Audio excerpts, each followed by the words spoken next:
The Tales of Beetle the Bard by J.K. Rowling. The Fountain of Fair Fortune. High on a hill in an enchanted garden, enclosed by tall woods and protected by strong magic, flowed the Fountain of Fair Fortune. Once a year, between the hours of sunrise and sunset on the longest day, a single unfortunate was given the chance to fight their way to the fountain, bathe in its waters, and receive fair fortune for evermore. On the appointed day, hundreds of people traveled from all over the kingdom to reach the garden walls before dawn. Male and female, rich and poor, young and old, of magical means and without. They gathered in the darkness, each hoping that they would be the one to gain entrance to the garden. 3 witches, each with her burden of woe, met on the outskirts of the crowd and told one another their sorrows as they waited for sunrise. The first, by name Asha, was sick of a malady no healer could cure. She hoped that the fountain would banish her symptoms and grant her a long and happy life. The second, by name Altheda, had been robbed of her home, her gold, and her wand by an evil sorcerer. She hoped that the fountain might relieve her powerlessness and poverty. The third, by name Amata, had been deserted by a man whom she loved dearly, and she thought her heart would never mend. She hoped that the fountain would relieve her of her grief and longing. Pitying each other, the women agreed that, should the chance befall them, they would unite and try to reach the fountain together. The sky was rent with the first ray of sun, and a chink in the wall opened. The crowd surged forward, each of them shrieking for their claim for the fountain's benison. Creepers from the garden beyond snaked through the pressing mass and twisted themselves around the first witch, Asha. She grasped the witch of the second witch, Altheda, who seized tight upon the robes of the third witch, Amata, and Amata became caught upon the armor of a dismal-looking knight, who was seated on a bone-thin horse. The creepers tugged the 3 witches through the chink in the wall, and the knight was dragged off of his steed after them. The furious screams of the disappointed throng rose upon the morning air, then fell silent as the garden wall sealed once more. Asha and Altheda were angry with Amata, who had accidentally brought along the knight. "Only one can bathe in the fountain. It will be hard enough to decide of us which it will be without adding another." Now, Sir Luckless, as the knight was known in the land outside the walls, observed that these were witches, and, having no magic, nor any great skill at jousting or dueling with swords, nor anything that distinguished the non-magical man, was sure that he had no hope of beating the 3 women to the fountain. He therefore declared his intention of withdrawing outside the walls again. At this, Amata became angry too. "Faint heart," she chided him. "Draw your sword, knight, and help us reach our goal." And so, the 3 witches and the forlorn knight ventured forth into the enchanted garden, where rare herbs, fruit, and flowers grew in abundance on either side of the sunlit path. They met no obstacle until they reached the foot of the hill on which the fountain stood. There, however, wrapped around the base of the hill, was a monstrous white worm, bloated and blind. At their approach, it turned a foul face upon them and uttered the following words: "Pay me the proof of your pain." Sir Luckless drew his sword and attempted to kill the beast, but his blade snapped. Then Altheda cast rocks at the worm, while Asha and Amata essayed every spell that might subdue or entrance it, but the power of their wands was no more effective than their friend's stones or the knight's steel. The worm would not let them pass. The sun rose higher and higher in the sky, and Asha, despairing, began to weep. Then the great worm placed its face upon hers and drank the tears from her cheeks.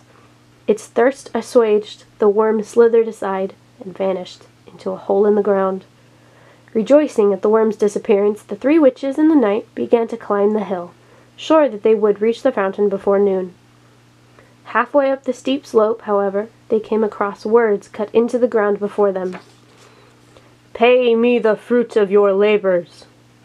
Sir Luckless took out his only coin and placed it upon the grassy hillside, but it rolled away and was lost. The 3 witches and the knight continued to climb, but though they walked for hours more, they advanced not a step. The summit came no nearer, and the inscription lay in the earth before them.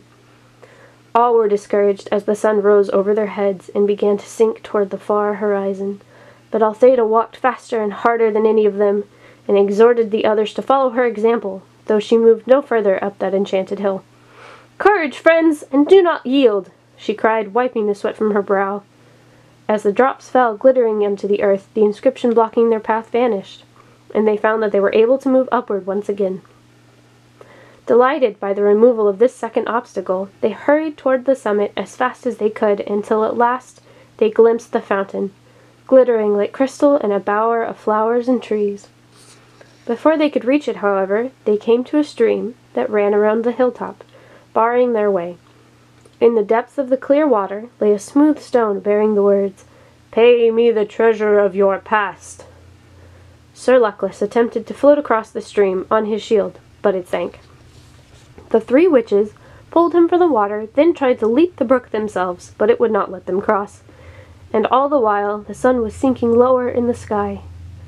So they fell to pondering the meaning of the stone's message, and Amata was the first to understand. Taking her wand, she drew from her mind all the memories of happy times she had spent with her vanished lover, and dropped them into the rushing waters. The stream swept them away, and stepping stones appeared, and the three witches and the knight were able to pass at last onto the summit of the hill. The fountain shimmered before them, set amidst herbs and flowers rarer and more beautiful than any they had yet seen. The sky burned ruby, and it was time to decide which of them would bathe. Before they could make their decision, however, frail Asha fell to the ground, exhausted by their struggle to summit. She was close to death. Her three friends would have carried her to the fountain, but Asha was in mortal agony and begged them not to touch her. Then Althea hastened to pick all those herbs she thought most helpful and mixed them in Sir Luckless's gourd of water, and poured the potion into Asha's mouth. At once, Asha was able to stand. What was more, all her symptoms of her dread malady had vanished. "I am cured!" she cried. "I have no need of the fountain. Let Althea bathe." But Althea was busy collecting more herbs in her apron. "If I can cure this disease, I shall earn gold aplenty. Let Amata bathe." Sir Luckless bowed and gestured Amata towards the fountain, but she shook her head. The stream had washed away all regret for her lover, and she saw now that he had been cruel and faithless, and that it was happiness enough to be rid of him.